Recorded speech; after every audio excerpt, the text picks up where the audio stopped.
मैं ताइहांग पर्वतों का सबसे खतरनाक और शक्तिशाली शिकारी था। फिर एक दिन मैं देवता बन गया। करीब 100 साल तक अपनी असली ताकत छिपाने के बाद मैंने फैसला किया कि अब दुनिया को अपनी असली पहचान बताने का समय आ गया है। 100 साल पहले पहाड़ के नीचे बसे एक गांव पर भयानक बाढ़ आने वाली थी। मुझे पहले ही इसका एहसास हो गया था। मैंने सिर्फ एक विचार से आसमान में बरस रही मूसलाधार बारिश रोक दी। उस समय गांव वालों ने दूर से मेरी विशाल कुंडली मारे हुई परछाई देखी। वे मुझे साधारण सांप कहने की हिम्मत नहीं कर सके। उनके लिए मैं एक देवता था। बारिश रुक गई, बाढ़ का पानी उतर गया। मैंने अपना सिर उठाकर कुछ पल के लिए उनकी ओर देखा और फिर ताइहांग पर्वतों की गहराइयों में गायब हो गया। उस दिन के बाद से लोग मुझे पर्वत देवता कहने लगे। उन्होंने मेरी पूजा के लिए एक मंदिर भी बनवाया जहां कुंडली मारे हुए विशाल सांप की मूर्ति स्थापित की गई। देखते ही देखते 100 साल बीत गए। अब उस गांव में केवल एक ही बूढ़ा इंसान बचा था जो जानता था कि मैं सचमुच अस्तित्व में हूं। उसकी उम्र पूरी होने वाली थी। अपने पुराने मित्र से आखिरी बार मिलने की भावना लेकर मैं चुपचाप गांव के पास वाले तालाब में पहुंचा। हालांकि इस दुनिया में कोई भी मेरा कुछ नहीं बिगाड़ सकता था, लेकिन मैं इंसानों की लालच और क्रूरता को अच्छी तरह जानता था, इसलिए हमेशा छिपकर ही रहता था। उधर लिन युशियांग अपनी जिंदगी के आखिरी पल गिन रहा था। वह अपनी बांस की कुर्सी पर बैठा पुरानी यादों में खोया हुआ था। जब 100 साल पहले बाढ़ आई थी तब उसकी उम्र सिर्फ 20 साल थी, लेकिन वह मेरी विशाल कुंडली और सुनहरी चमकती आंखों को कभी नहीं भूल पाया। उस दिन के बाद उसने मुझे दोबारा कभी नहीं देखा। अब पूरे गांव में वही आखिरी व्यक्ति था जो जानता था कि पर्वत देवता सचमुच मौजूद है। उसने गहरी सांस ली और सोचा, मेरे मरने के बाद क्या गांव वाले मंदिर की पूजा भी जारी रखेंगे? तभी अचानक पूरे गांव के जानवर बुरी तरह घबरा गए। मुर्गियां, बत्तखें और कुत्ते इधर उधर भागने लगे। कुछ महसूस करते हुए लिन युशियांग धीरे धीरे उठकर अपने घर के पीछे बहने वाली छोटी धारा तक पहुंचा। वहां अपने पुराने दोस्त को देखकर मैंने खुद को नहीं रोका। मैं सीधे पानी से बाहर निकला और अपना विशाल असली रूप उसके सामने प्रकट कर दिया। उस बूढ़े आदमी को देखते हुए जो मौत के बिल्कुल करीब था, मेरे लंबे समय से शांत पड़े दिल में भी हल्की सी भावना जाग उठी। उसके जाने के बाद इस दुनिया में कोई भी ऐसा नहीं बचेगा जो मुझे याद रखता हो। कांपते हुए लिन युशियांग ने दोनों हाथ उठाए। पहले मुझे लगा कि वह मुझे गले लगाना चाहता है, इसलिए मैंने अपना विशाल शरीर थोड़ा नीचे कर लिया, लेकिन उसने मुझे छुआ तक नहीं। उसके घुटने जमीन पर टिक गए और वो मेरे सामने श्रद्धा से झुक गया। फिर उसने दोबारा अपना सिर नहीं उठाया। सच कहूं तो मैं थोड़ा असहाय महसूस कर रहा था। मुझे समझ ही नहीं आया कि मैंने ऐसा क्या किया था जिसके लिए वह मुझे इतनी श्रद्धा दे रहा था। कुछ देर बाद जब उसने फिर से सिर उठाया तब तक मैं जा चुका था, लेकिन उसके सामने जमीन पर मेरी एक लाल रंग की विशाल शल्क स्केल पड़ी थी जो एक नवजात बच्चे जितनी बड़ी थी। अपने पुराने मित्र को अंतिम विदाई देकर मैं नदी के रास्ते वापस अपने इलाके में लौट आया। मेरा घर एक विशाल झील के बीच बने छोटे से द्वीप पर था, जहां एक प्राचीन विशाल वृक्ष पिछले 200 वर्षों से मेरा आश्रय था। जब मेरा विशाल शरीर किनारे पर पहुंचा तो पानी में बड़ी बड़ी लहरें उठने लगी। मैं उस पुराने पेड़ पर चढ़ गया। पत्तों के बीच से आती धूप मेरी चमकती शल्कों पर पड़ रही थी, जिससे मेरा पूरा शरीर पारदर्शी क्रिस्टल जैसा दिखाई दे रहा था। मैं एक मोटी शाखा पर सिर टिकाकर सोचने लगा, मैं आखिर हूं क्या? कोई राक्षस या फिर किसी भूली बिसरी कथा का प्राचीन दिव्य जीव? 200 साल तक ताइहांग पर्वतों का राजा रहने के बावजूद मैंने कभी अपने जैसा कोई दूसरा जीव नहीं देखा, न ही कभी किसी मुझसे अधिक शक्तिशाली अस्तित्व को महसूस किया। मैं तो बस शांति से अपनी जिंदगी बिताना चाहता था, लेकिन 100 साल पहले आई वे आपदा सब कुछ बदल गई। उस घटना ने मुझे नया जीवन दिया। अब मेरा अस्तित्व इस पूरे पर्वत से जुड़ चुका था। यहाँ के जानवर अब मुझे शिकारी नहीं मानते थे, वे मुझे पूरे ताइहांग पर्वत की आवाजें समझते थे। कुछ समय से मुझे लगातार महसूस हो रहा था कि बहुत बड़ी घटना होने वाली है। मुझे नहीं पता था कि वह क्या होगी, लेकिन एक बात निश्चित थी, जो भी आने वाला था इस पूरे पर्वत का सबसे बड़ा बदलाव मैं ही बनने वाला था। यही सोचते सोचते मैं सो गया और मेरा विशाल शरीर उस प्राचीन पेड़ के चारों ओर और कसकर लिपट गया। उधर कई मील दूर गांव के प्रवेश द्वार पर लिन जिशियांग वापस लौटा। वह 10 साल से भी ज्यादा समय तक शाही राजधानी में संघर्ष करता रहा, लेकिन उसके हाथ सिर्फ जुए का भारी कर्ज लगा। उसे तो उस अंडरग्राउंड कैसीनो में मार दिया जाता। लेकिन किस्मत से कैसीनो का मालिक लोक कथाओं का बहुत बड़ा शौकीन था। लिन जिशियांग को अपने पिता द्वारा सुनाई गई पर्वत देवता की कहानी याद आ गई। उसी कहानी ने उसकी जान बचा ली। कैसीनो मालिक ने उसे सबूत लाने के लिए गांव वापस भेजा। अगर वह असफल रहा तो उसे अच्छी तरह पता था कि उसकी मौत कितनी दर्दनाक होगी। वह अपने बचपन के घर पहुंचा और दरवाजा खोला। अंदर कदम रखते ही पूरे घर में एक डरावना और ठंडा माहौल महसूस हुआ। उसने अपनी पत्नी का नाम पुकारा, लेकिन चारों तरफ गहरा सन्नाटा था। पूरा घर किसी कब्रिस्तान जैसा लग रहा था। अचानक उसकी नजर कमरे के एक कोने पर पड़ी और उसकी चीख उसके गले में ही अटक गई। उसी रात शांत झील पर अचानक हलचल हुई। एक छोटी सी सफेद लोमड़ी पानी की सतह पर चलते हुए सीधे मेरे द्वीप की ओर आने लगी। वह मेरी भयावह आभा को महसूस कर चुकी थी और जान गई थी कि आखिरकार उसने मुझे खोज लिया है। जैसे ही उसने द्वीप पर कदम रखा, पूरे जंगल की हर आवाज एकदम बंद हो गई। उसने ऊपर उस विशाल कपूर के पेड़ की ओर देखा और डर से कांप उठी। पेड़ की छाल पर बने निशान किसी ड्रैगन की शल्कों जैसे दिखाई दे रहे थे। अगले ही पल उसके सिर के ठीक ऊपर एक भयानक गर्जना गूंज उठी। साथ ही मेरे विशाल शरीर की शल्कों के आपस में रगड़ने की डरावनी आवाज पूरे जंगल में फैल गई। पेड़ की लकड़ी पर मेरी विशाल शल्कों के रगड़ने की आवाज गूंज उठी। सफेद लोमड़ी घबराकर कुछ कदम पीछे हट गई। मैं पहले से ही पेड़ की ऊंची शाखा पर कुंडली मारकर बैठा उसे देख रहा था। असल में जैसे ही वह झील के किनारे पहुंची थी, मुझे उसकी मौजूदगी का एहसास हो गया था। लेकिन मुझे सबसे ज्यादा हैरानी इस बात की थी कि वह पानी पर चल कैसे रही थी। क्या वही बड़ी घटना अब शुरू होने वाली थी जिसका मुझे एहसास हो रहा था? लोमड़ी शायद मेरे मन की बात समझ गई। उसके शरीर से हल्की सफेद रोशनी निकली और अगले ही पल वह सफेद वस्त्र पहने एक खूबसूरत युवती में बदल गई। वह तुरंत झुककर बोली, हे ताइहांग के स्वामी, मैंने आपके सामने एक छोटा सा भ्रम इल्यूजन इस्तेमाल किया। कृपया इसे मेरी गुस्ताखी मत समझिए। फिर वही संबोधन, इंसान मुझे देवता कहते थे, ये तो समझ आता था, लेकिन यह आत्मिक लोमड़ी मुझे ताइहांग का स्वामी क्यों कह रही थी? मैं चुपचाप उसे देखता रहा। वह फिर बोली, कृपया ताइहांग के उत्तर की ओर जाइए। मैंने कोई जवाब नहीं दिया। आखिर उसने घबराकर सच्चाई बता दी, वहां एक भयानक बाघ जाग रहा है। अब मैं समझ गया। वह चाहती थी कि मैं उत्तर जाकर उस बदलते हुए बाघ को रोकूं, लेकिन मैं अपनी जगह से नहीं हिला। किसी जानवर का शक्तिशाली बनना प्रकृति का फैसला होता है, मुझे उसमें दखल देने का कोई अधिकार नहीं था। ताइहांग पर्वत इतना विशाल था कि 200 साल बाद भी मैं उसका पूरा हिस्सा नहीं देख पाया था। अगर दूसरे जीव भी ताकतवर हो रहे थे तो वह भी इसी पहाड़ की इच्छा थी। क्या मैं हर जागने वाले जीव को जाकर मार दूं? ये मेरे सिद्धांतों के खिलाफ था। मेरी चुप्पी देखकर लोमड़ी ने आखिर सबसे महत्वपूर्ण बात कही, अगर वह बाघ जाग गया तो सामने आने वाले हर इंसान को मार डालेगा। कृपया उसे रोक लीजिए।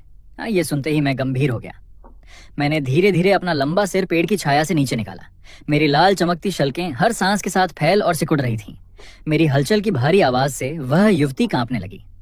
अगर वह सचमुच इंसानों का नरसंहार करने वाला था तो मैं चुप नहीं बैठ सकता था। इंसानों से प्रेम की वजह से नहीं, बल्कि इसलिए कि अगर आधुनिक इंसानी सेना इस पहाड़ तक आ गई तो पूरा जंगल युद्ध का मैदान बन जाएगा और मुझे अपना घर छोड़ना पड़ेगा। उधर पहाड़ के उत्तरी हिस्से में एक विशाल बाघ आसमान की ओर दहाड़ रहा था। उसका फर पिघले हुए लावे जैसा चमक रहा था और काली धारियां किसी दानव जैसी दिखाई दे रही थीं। उसकी नजर दूर बसे इंसानी गांव पर टिकी हुई थी। अचानक उसका शरीर बदलने लगा। उसकी हड्डियां और मांसपेशियां दर्द के साथ टूटने मुड़ने लगीं। उसे महसूस हुआ कि उसके शरीर पर लगी अदृश्य बेड़ियां टूट रही हैं। वह जान गया, उसका रूपांतरण पूरा होने वाला है। सालों पहले इसी जंगल में उसके पूरे परिवार को शिकारियों ने मार डाला था। उसने अपनी माँ को अपनी आंखों के सामने मरते देखा था। वह अकेला बचा था। उसी दिन उसने कसम खाई थी कि वह हर इंसान से बदला लेगा। कुछ ही पलों में उसका रूपांतरण अपने चरम पर पहुंच गया। वह दर्द से दहाड़ उठा। उसी समय आसमान से बिजली गिरी और सीधे उसके शरीर पर आ लगी। लेकिन जब बादल हटे तो चांदनी ने उसके सारे घाव पल भर में भर दिए। अब उसकी रगों में साधारण खून नहीं बल्कि एक राजा की शक्ति बह रही थी। वह पूरी तरह बदल चुका था। नई मिली अपार ताकत के साथ वह सीधे गांव की ओर दौड़ पड़ा। लेकिन तभी नदी का पानी जोर से उछला। अगले ही पल मेरा विशाल लाल शरीर नदी से बाहर निकला और उसके सामने रास्ता रोककर खड़ा हो गया। मैंने उस नए जागे हुए बाघ को देखा और मन ही मन सोचा, अच्छा हुआ मैं समय पर पहुंच गया, वरना पूरा ताइहांग पर्वत तबाही में बदल जाता। पास खड़ी सफेद लोमड़ी की आंखों में आंसू थे। असल में कई साल पहले उसी बाघ ने उसे शिकारियों से बचाया था। इसी एहसान को चुकाने के लिए वह अपनी जान जोखिम में डालकर मुझे बुलाने आई थी। उसे पता था कि अगर बाघ इंसानों पर हमला करेगा तो इंसान उसे खत्म कर देंगे। बाघ ने भी मेरी भयानक शक्ति महसूस कर ली। उसे समझ नहीं आया कि मैं उसके सामने क्यों खड़ा हूं, लेकिन जंगल का एक नियम होता है, जब दो सबसे शक्तिशाली शिकारी आमने सामने हों और कोई पीछे न हटे तो आखिर में सिर्फ एक ही बचता है। बाघ बिना डरे सीधे मुझ पर झपट पड़ा, लेकिन लड़ाई एक पल भी नहीं चली। मैंने अपने विशाल शरीर से उसे पूरी तरह जकड़ लिया। वह मेरी कुंडली में फंसकर छूटने की पूरी कोशिश कर रहा था। उसे देखकर मुझे कई दशकों बाद पहली बार भूख महसूस हुई। मैं उसे पूरा निगलने ही वाला था कि तभी सफेद लोमड़ी जोर से चिल्लाई, हे माउंटेन गॉड, कृपया उसकी जान बख्श दीजिए। मैंने धीरे धीरे अपना सिर उसकी ओर घुमाया। मेरी ठंडी और डरावनी नजर उस पर टिक गई। मैं समझ गया कि वह चाहती है कि मैं बाघ को न मारूं, इसलिए मैंने इंतजार करना शुरू किया। इतनी बड़ी कीमत चुकाने को तैयार थी कि मैं अपने शिकार को छोड़ दूं। उसकी बात सुनते ही सफेद लोमड़ी का चेहरा गंभीर हो गया। उसने दृढ़ आवाज में कहा, मैं इसकी जान के बदले अपनी पूरी साधना और अब तक तय किया हुआ मार्ग पाथ त्यागने को तैयार हूं। मैंने पहले बाघ की ओर देखा, फिर लोमड़ी की तरफ। मैं कुछ समझ पाता उससे पहले ही मेरे शरीर के भीतर एक अजीब और अनजानी अनुभूति होने लगी। लोमड़ी हल्का सा मुस्कुराई और प्राचीन भाषा में मंत्र बोलने लगी। यही वह मार्ग था जिसकी बात वह कर रही थी। बाघ घबरा गया और जोर से दहाड़ा। वह उसे रोकना चाहता था। आखिर दोनों की मुलाकात सिर्फ एक बार हुई थी, फिर वह उसकी जान बचाने के लिए अपनी पूरी जिंदगी की साधना क्यों छोड़ रही थी? पहाड़ शांत होते हैं, लेकिन दयालु भी होते हैं। मैंने अभी तक इस सौदे को स्वीकार भी नहीं किया था, लेकिन पर्वत ने कर लिया था। मेरे लिए पर्वत देवता होना सिर्फ एक उपाधि थी, लेकिन स्वयं पर्वत के लिए यह प्रकृति का अटल नियम था। जैसे ही लोमड़ी ने अपना मंत्र पूरा किया, उसका शरीर चमकते हुए सफेद कणों में बदलने लगा। कुछ ही क्षणों में वह बेहोश होकर जमीन पर गिर पड़ी। लेकिन सबसे हैरान करने वाली बात यह थी, वह सफेद रोशनी हवा में गायब नहीं हुई। वह सीधे मेरे विशाल शरीर के अंदर समा गई। उसी पल मुझे ऐसा महसूस हुआ जैसे पानी की एक बूंद वापस समुद्र में मिल गई हो। तभी मुझे सब समझ में आ गया। पर्वत ने उसकी प्रार्थना स्वीकार कर ली थी और मैं केवल उस निर्णय को लागू करने वाला था। मैंने हार चुके बाघ की ओर देखा और कहा, अगर तुम फिर भी निर्दोष जीवों का शिकार करना चुनोगे तो अगली बार मैं तुम्हें नहीं रोकूंगा, लेकिन तब इसका बलिदान व्यर्थ चला जाएगा। बाघ की डरावनी आभा पूरी तरह गायब हो गई।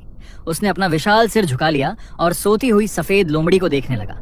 मैंने आखिरी बात कही, जब तक तुम निर्दोषों की हत्या नहीं करोगे तब तक तुम दोनों यहाँ रह सकते हो, और इसका नाम सफेद लोमड़ी होगा।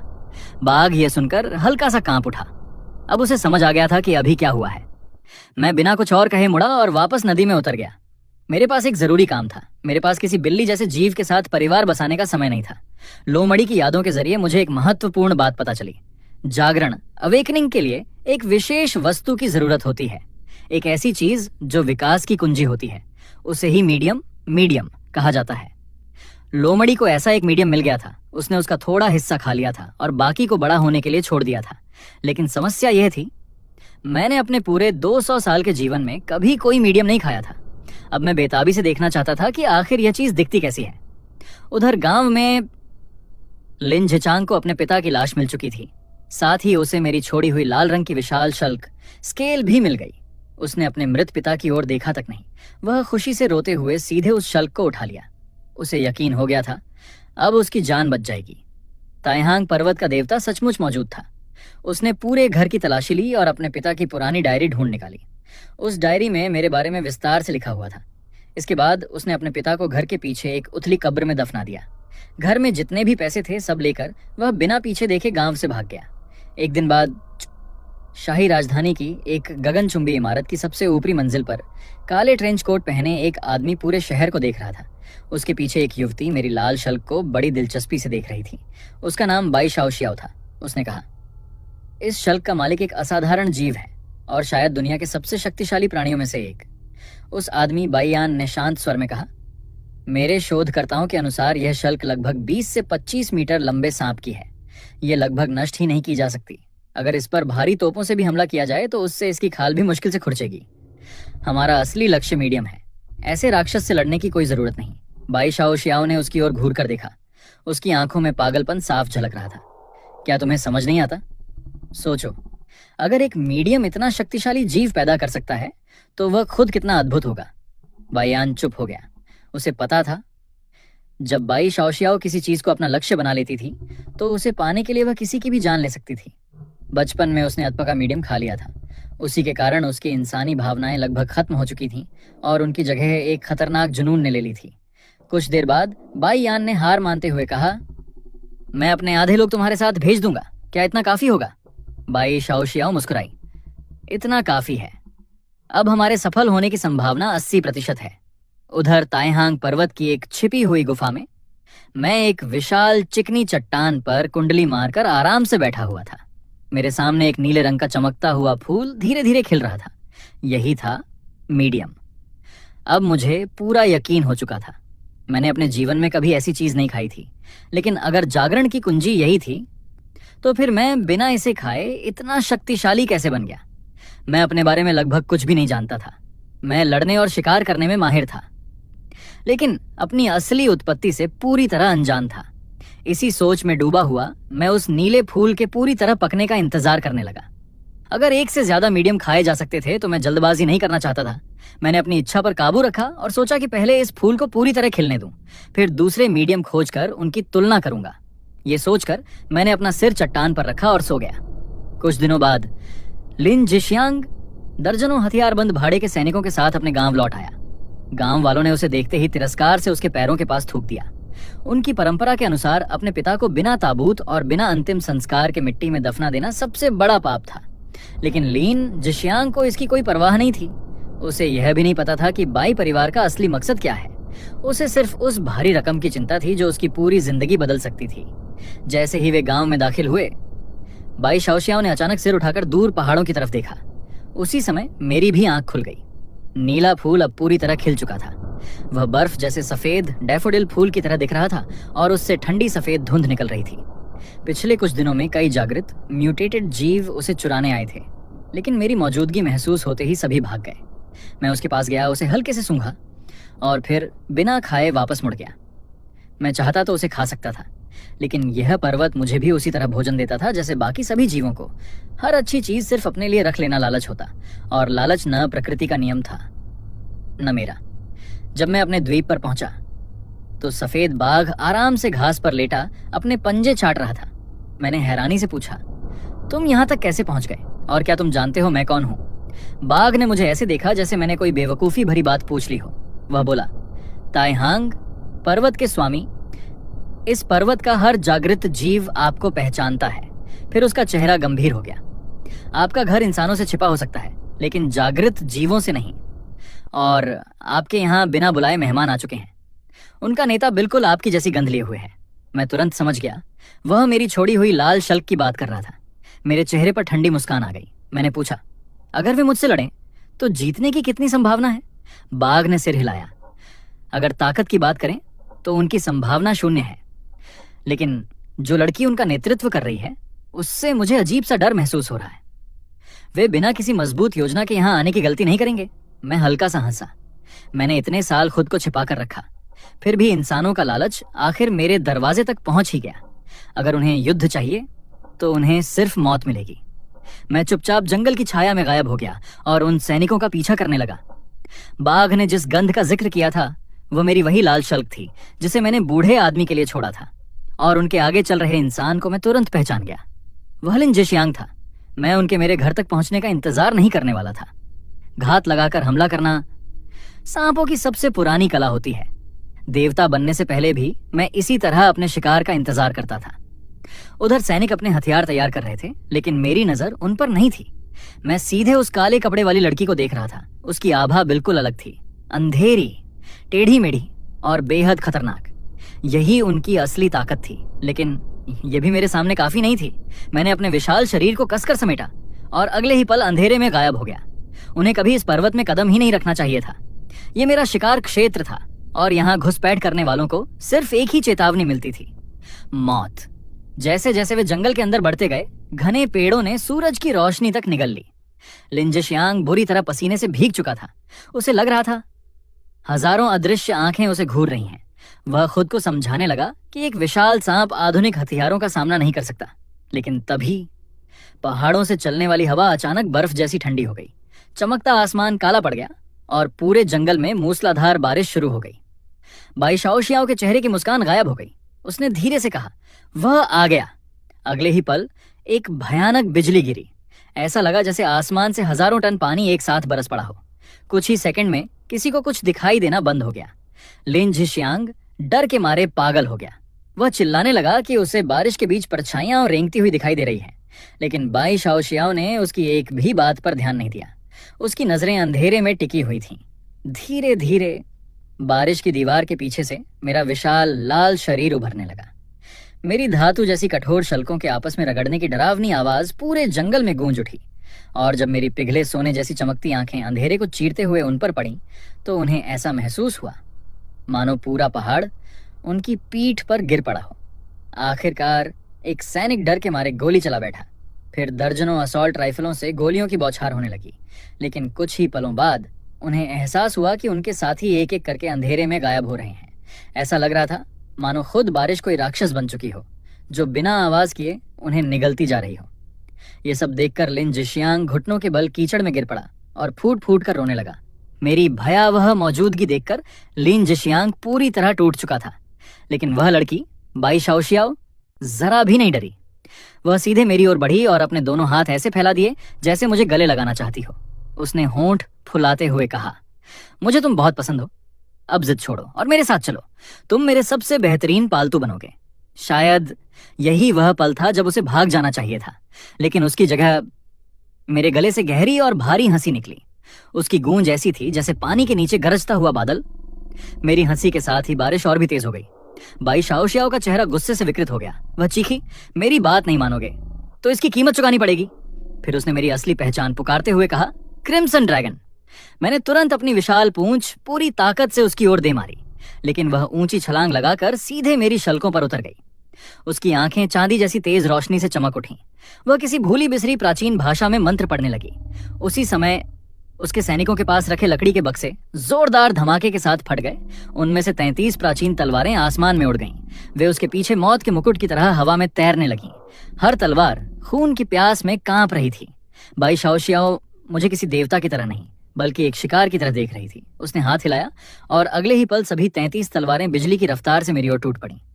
मैंने बचने की कोई कोशिश नहीं की, मैं बस शांत खड़ा रहा।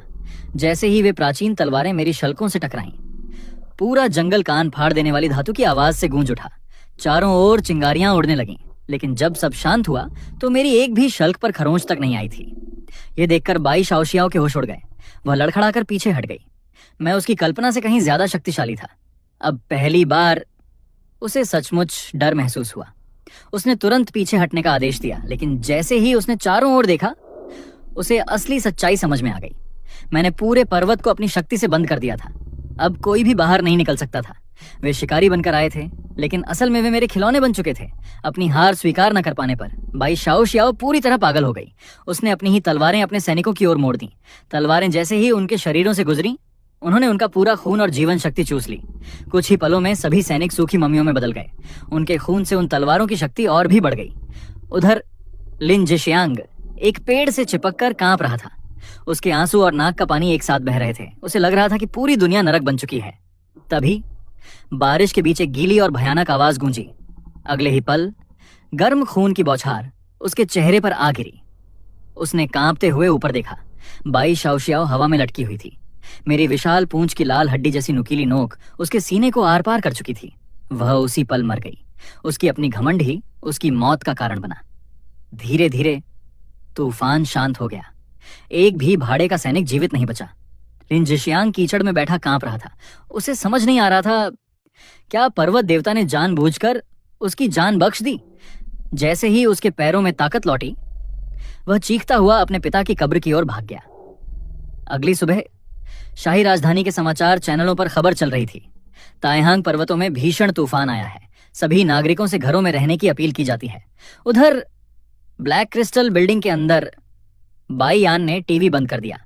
उसके सामने बाई परिवार के सभी बुजुर्ग बैठे थे। कुछ की हालत इतनी खराब थी कि वे ऑक्सीजन के सहारे सांस ले रहे थे।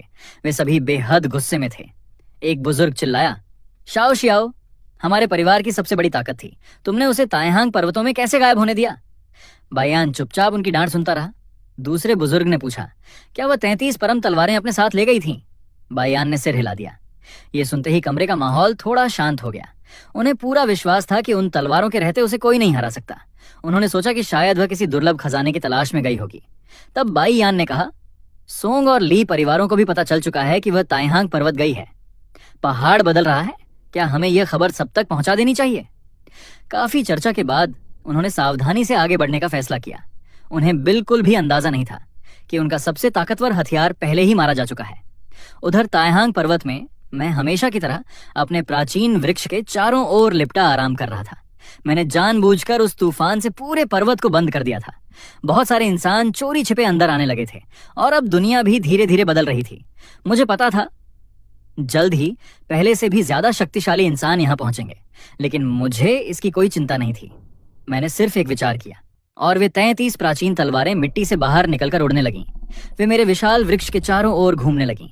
अब वे मेरी युद्ध ट्रॉफी थीं और पिछले कई दिनों से मैं उन्हें अपने ही लाल रक्त से सींच रहा था, जिसकी वजह से वे पहले से भी कहीं अधिक शक्तिशाली बन चुकी थीं।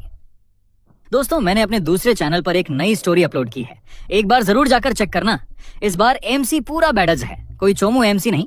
और कल इन दोनों स्टोरी में से कौन सी पहले अपलोड करूं, कमेंट करके जरूर बताना। 1, CEO वाइफ सब कुछ समझ पूछती है। 2, जिस दिन मैं घर लौटा नकली बेटे की दुनिया उजाड़ दी। अपनी पसंद जरूर बताना। तो मिलते हैं कल। Tata bye.